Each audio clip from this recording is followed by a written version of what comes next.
All right, we're going to create a new banner. This is a Jumdoc alert. NBA superstar LeBron James is talking politics again, and this time it's R-rated. Here's his barely intelligible, not to mention ungrammatical take on President Trump in a new ESPN podcast. The number one job in America, the point of person, is someone who doesn't understand the people and really don't give a about the people. But wait, there's more gripping insight. ESPN host Carrie Champion asked James and fellow NBA star Kevin Durant about what she described as Trump's racist comments. I feel like our team as a country is not ran by a great coach. It's not even a surprise when he says something. It's not even a surprise. It's like laughable. It's like it's laughable. It's laughable and it's scary. But it's also scary because I shouldn't be numb to your racist comments. Right. I shouldn't be numb to your behavior. I'm numb to this commentary. Like, must they run their mouths like that? Unfortunately, a lot of kids and some adults take these ignorant comments seriously. Look, there might be a cautionary lesson in LeBron for kids. This is what happens when you attempt to leave high school a year early to join the NBA. And it's always unwise to seek political advice from someone who gets paid $100 million a year to bounce a ball. Oh, and LeBron and Kevin, you're great players, but no one voted for you. Millions elected Trump to be their coach. So keep the political commentary to yourself, or as someone once said, shut up and dribble. We'll be right back. Good. I'm still trying to get over the fact that Kevin Durant said, I feel like our country is not ran by a great coach. Does that mean I should go for a ran tomorrow morning before my radio show? Oh, my goodness.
Peace.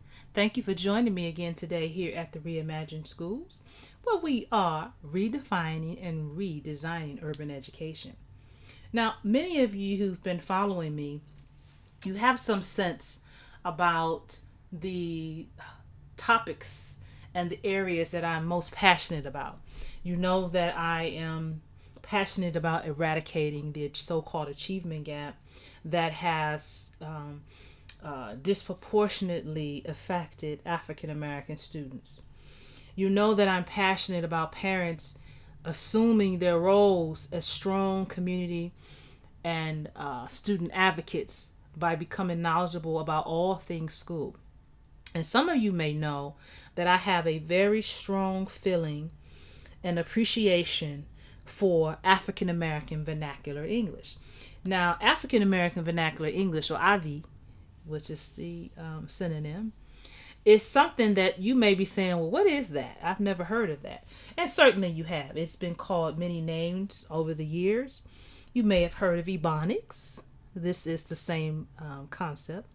I refer to the language that's spoken by a great deal of African American people living in urban centers and in rural areas as African American Vernacular English, because this is the terminology that linguists use to describe the language that are spoken by these particular people, with all of its features, with all of its syntax, with the recognition that it is a language.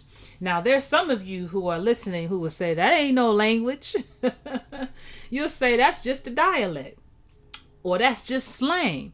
But then you would have to really be clear on what a dialect is and what slang is. And once you are clear on what a dialect is, and that's usually the way that words are perhaps enunciated in a particular region or neighborhood. And if you understand that slang are terms that become popular that are added to one's vocabulary, you'll begin to understand that African American Vernacular English is not a dialect and it is not slang. Now, I am doing research on this right now for my dissertation, and my dissertation has to do with how some English language arts teachers may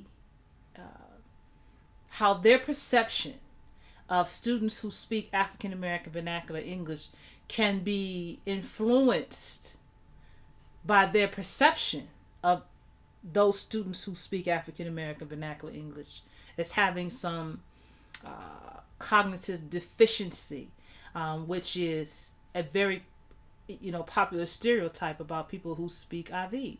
That their perception. Let me clear this up so I can make it clear for you.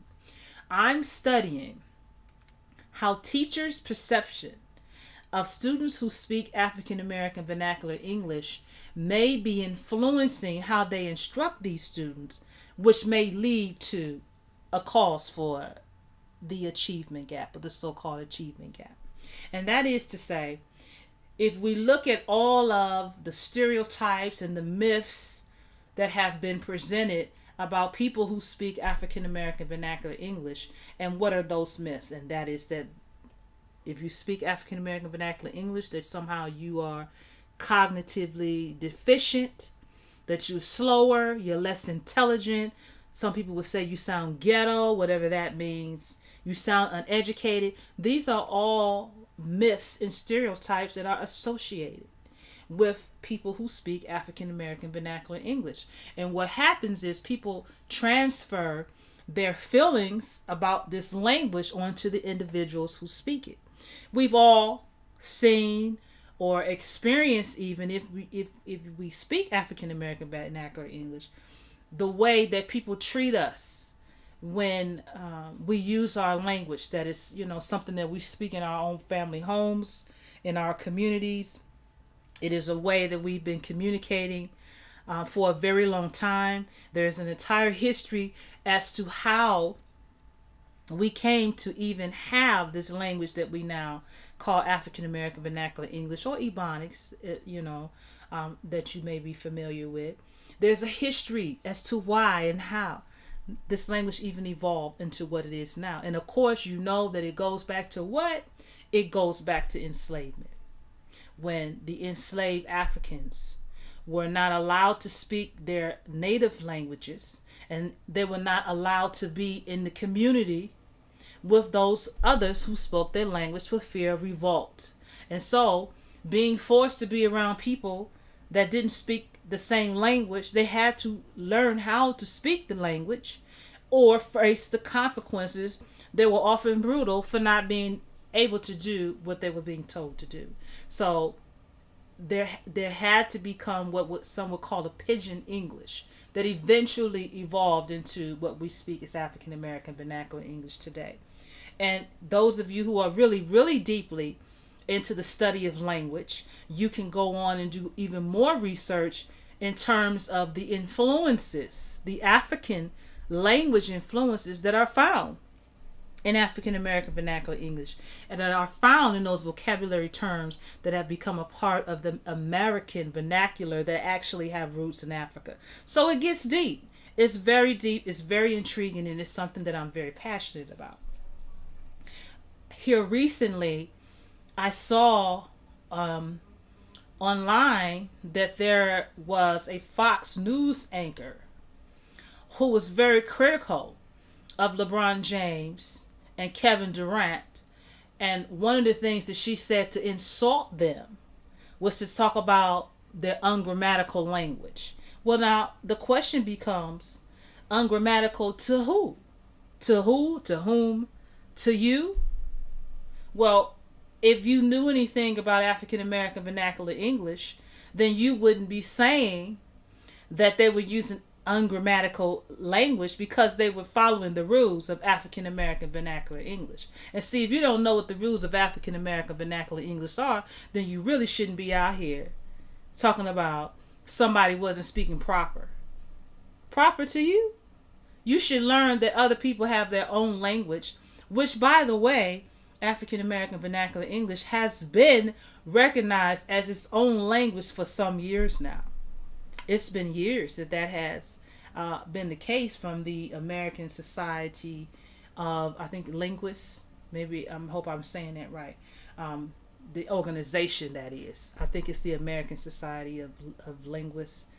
For many, many years, going back several decades, they have recognized African American Vernacular English as a language, just like any other language, that has its own features, that has its own syntax, everything that you can think of to make up a language.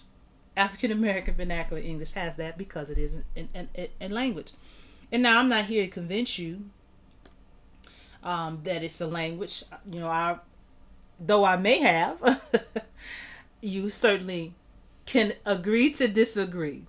But in any case, I have spent my entire career working in school districts where the majority of the school students were African American, and they spoke African American Vernacular English, and so did I, and so do I. I speak African American Vernacular English. Now, what you hear me speaking right now is what some people refer to as standard English.